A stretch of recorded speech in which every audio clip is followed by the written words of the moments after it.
Assalamualaikum warahmatullahi wabarakatuh. Bismillahirrahmanirrahim. Alhamdulillahirabbil alamin. Wassalatu wassalamu ala asyrafil mursalin Sayyidina wa maulana Muhammad wa ala alihi wa sahbihi ajma'in. Amma ba'd. Yang sama-sama kita hormati Bapak Haji Wisnu beserta Ibu dan keluarga besar, yang kita hormati juga Bapak Kiai Bisri Mustafa, Bapak-bapak, ibu-ibu dan saudara sekalian, jamaah pengajian keluarga Sakinah RT 03 RW 3 Kelurahan Ngalian yang dimuliakan Allah Subhanahu wa taala. Alhamdulillah, kita panjatkan syukur kepada Allah Subhanahu wa taala yang pada malam hari ini atas limpahan rahmat dan nikmatnya kita semua bisa berkumpul bersama-sama di dalamnya Pak Haji Wisnu ini dalam rangka pengajian rutin keluarga Sakinah sekaligus pengajian tasyakuran pernikahan Ananda Irsan dengan Ananda Malinda yang insya Allah akan dilaksanakan pada tanggal 2 di Malang Ijab, lalu insya Allah akan diunduh mantu di Ngalian sini pada tanggal 8 Desember. Nah, tidak lain, malam ini kita dimohon oleh Pak Wisnu untuk mendoakan semoga Ananda Irsan yang akan menikah dengan Mbak Malinda itu bisa berjalan lancar pernikahannya, tidak halangan suatu apapun, dan mudah-mudahan pernikahannya diberkahi oleh Allah Subhanahu wa taala. Amin ya rabbal alamin. Mudah-mudahan nanti Mas Irsan dan Mbak Malinda segera diberi keturunan anak yang saleh dan salihah. Mudah-mudahan juga diberi karunia rezeki yang banyak dan berkah. Amin ya rabbal alamin. Bapak dan ibu-ibu, yang pertama saya mohon maaf saya datang terlambat. Demikian pula permohonan maaf untuk disampaikan kepada Pak Wisnu dari Bu Eli yang malam ini tidak bisa hadir karena masih sibuk harus mempersiapkan acara pengukuhan besok pagi. Kebetulan kemarin itu mau ubrut-ubrutan ya, jadi pulang umroh terus harus persiapan pengukuhan besok pagi. Mohon maaf. Bapak dan ibu yang dimuliakan Allah Subhanahu wa taala. Ada satu ayat Al-Qur'an yang terdapat di dalam surat An-Nur ayat 32 kalau tidak salah, yang menginformasikan begini: wa ankihul ayama minkum wassalihina min ibadikum wa imaikum iyakunu fuqara'a yughnimullahu fadlih wallahu wasi'un alim.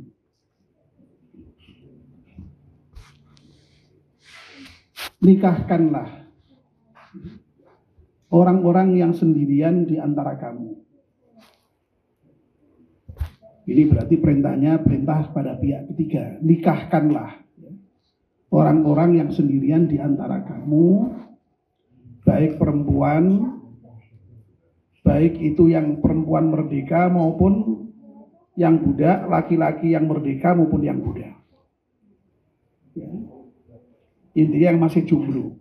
Ya, itu ada perintah bagi kita itu untuk menikahkan orang yang masih sendirian itu, yang jomblo itu.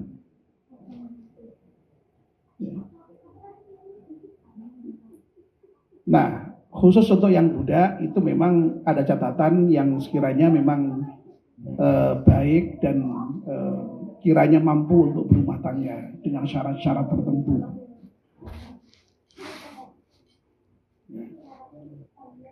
Nah, sekarang budak sudah nggak ada. Ya mungkin pembantu masih ada, tapi budak dalam konotasi dulu sudah tidak ada. Nah, perintahnya sekali lagi untuk menikahkan. Nah, menikah itu memang ya tentu saja banyak hal yang harus dipertimbangkan ya. Tapi biasanya pertimbangan yang paling utama itu adalah pertimbangan faktor ekonomi ya. Sudah mampu atau belum, kira-kira kan begitu. Nah, menariknya ya, Allah di sini itu lalu memberikan jaminan iyakunu fuqara'a yughnihimullahu min fadlih. Kalau mereka itu yang jomblo tadi itu fakir ya, Allah akan mengkayakan. Ini janji Allah ya. Nah, ini yang tidak banyak orang mengerti, tidak banyak orang pahami ya, atau setidak-tidaknya tidak banyak orang meyakini. Mungkin tahu, mungkin paham, tapi tidak yakin itu akan jaminan Allah bahwa kalau orang itu fakir, kalau menikah itu Allah akan mengkayakannya min fadlih, dari karunia-Nya. Wallahu wasi'un alim. Allah itu maha luas rizkinya, maha luas rahmatnya, maha luas nikmatnya. Dan Allah maha mengetahui tentang kondisi orang-orang semuanya. Termasuk orang yang mau menikah itu ya tahu persis. Bapak dan ibu-ibu, terus terang saja ya, ayat inilah yang dulu itu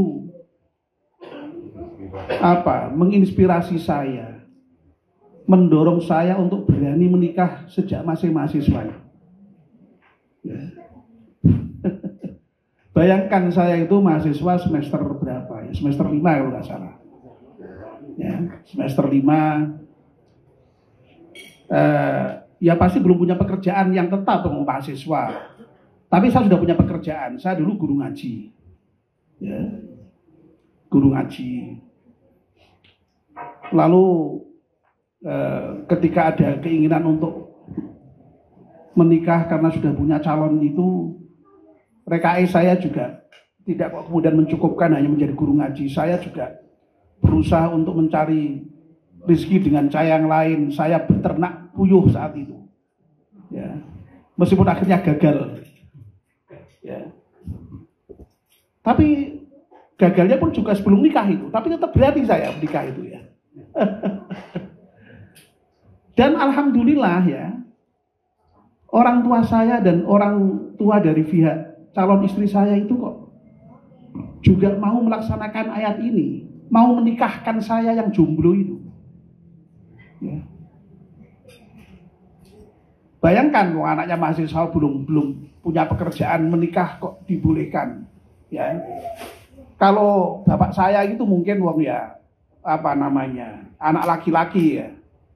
Tapi yang bapaknya istri saya, calon istri saya itu, kok ya tidak takut loh menyerahkan anaknya pada mahasiswa yang tidak jelas masa depannya, mahasiswa filsafat lagi, meskipun UGM ya, tapi mahasiswa jurusan filsafat ya biasanya tidak favorit ya. Wah, kalau misalnya kedokteran gitu, insinyur gitu ya, wah ya langsung diterima mengamar ya. Ini filsafat. Malah waktu itu dikira lu filsafat itu ahli apa? Ahli ujung apa ya, malah begitu ya. Jadi alhamdulillah ya. Jadi saya sendiri punya keberanian.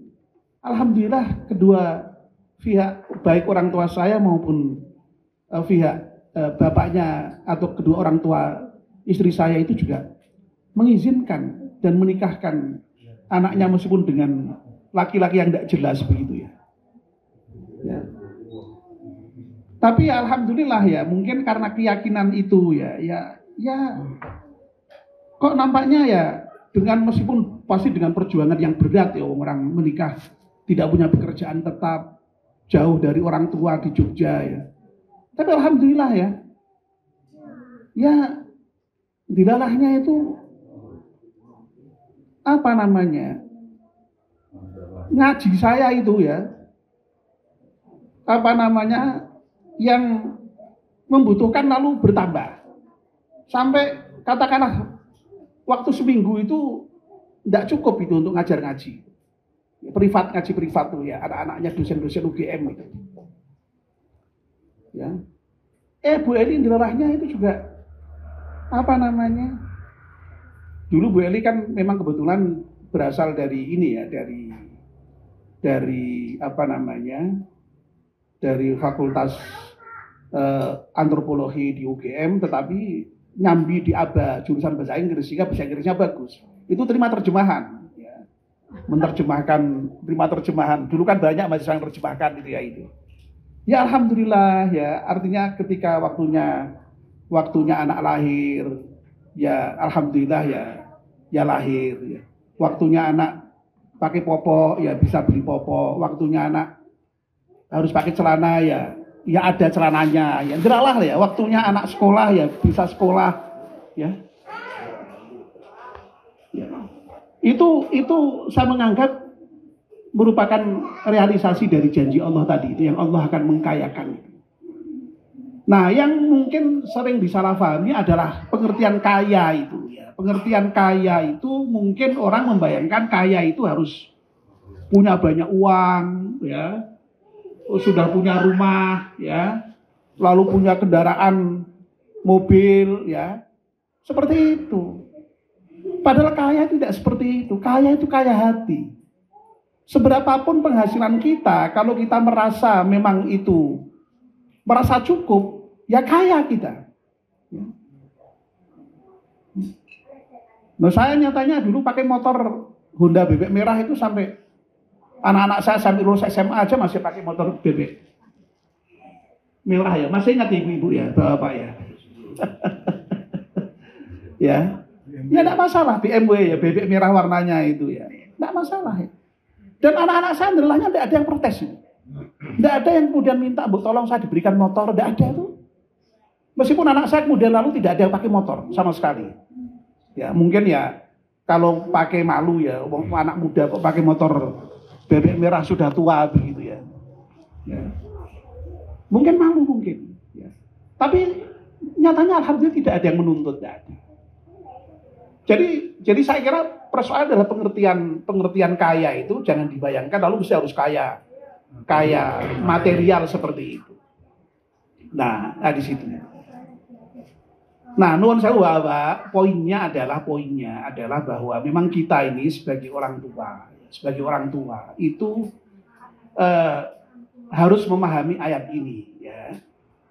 Ya di samping tentu saja ayat yang lain yang memang kita harus berusaha, kita harus merencanakan, kita harus apa itu oke lah ya. Tapi ayat seperti ini juga jangan kemudian diabaikan sama sekali. Keyakinan akan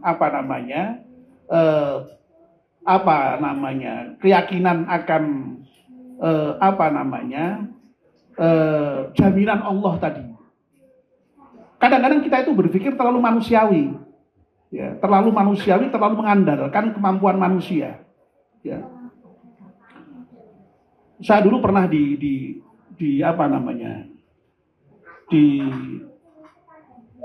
diomongin lah ya sama guru saya. Ya. Misalnya ketika ada orang tua yang anaknya sudah punya calon, ya, lalu kemudian misalnya mau nikah harus selesai kuliah dulu, ya, misalnya yang ya harus selesai kuliah dulu. Lalu yang menjamin kuliah bisa selesai itu siapa? Ya. Nah kalau kemudian kuliahnya tidak selesai, kemudian tidak nikah. Ya. Coba sekarang kita renungkan ya. Kalau kuliah itu harus, kok kuliah? Kalau nikah itu harus kuliahnya selesai dulu. Lah yang menjamin selesai kuliah itu siapa? Lah kalau kemudian dalam kenyataannya kok kuliahnya itu tidak selesai, apa tidak jadi nikah? Ya. Boleh nikah kalau sudah jadi pegawai negeri dulu. Loh yang menjamin jadi pegawai negeri siapa? Lah kalau nggak jadi pegawai negeri apa kemudian tidak jadi nikah? Nah ini kan harus hal yang harus kita renungkan. Ya. Nah tentu saja bukan berarti harus menyepelekan, ya harus menyepelekan menyepelekan perencanaan, menyepelekan pertimbangan-pertimbangan manusiawi, tapi jangan terlalu manusiawi.